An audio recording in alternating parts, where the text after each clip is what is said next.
Bienvenue. Pour répondre à la question posée précédemment,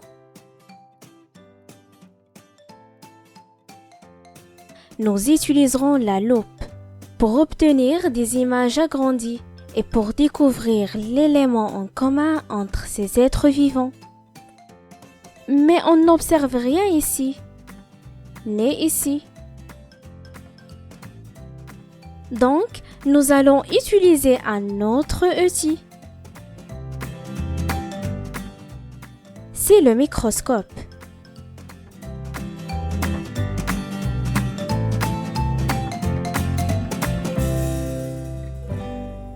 Dis Noura, comment ça fonctionne un microscope? Un microscope, Curio, c'est un instrument qui sert à voir des choses parfois si petites qu'elles sont invisibles à l'œil nu. Un peu comme une super loupe. Oh Mais non, Curio! Un microscope optique, c'est comme ça. Et ça sert à grossir des objets de 50 à 2500 fois par rapport à leur taille réelle.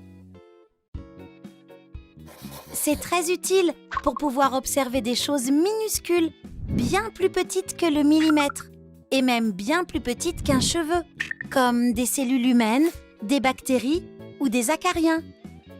Comment? Il faut placer l'objet à regarder sur une lamelle de verre pour que la lumière puisse passer à travers. L'objet est grossi par une lentille, une sorte de loupe puissante située dans l'objectif, ici.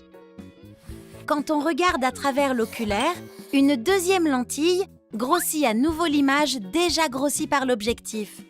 Notre œil voit alors une image beaucoup plus grande que l'objet réel. Regarde ce flocon de neige vu au microscope. Joli, non? Là, un pouls, du pollen,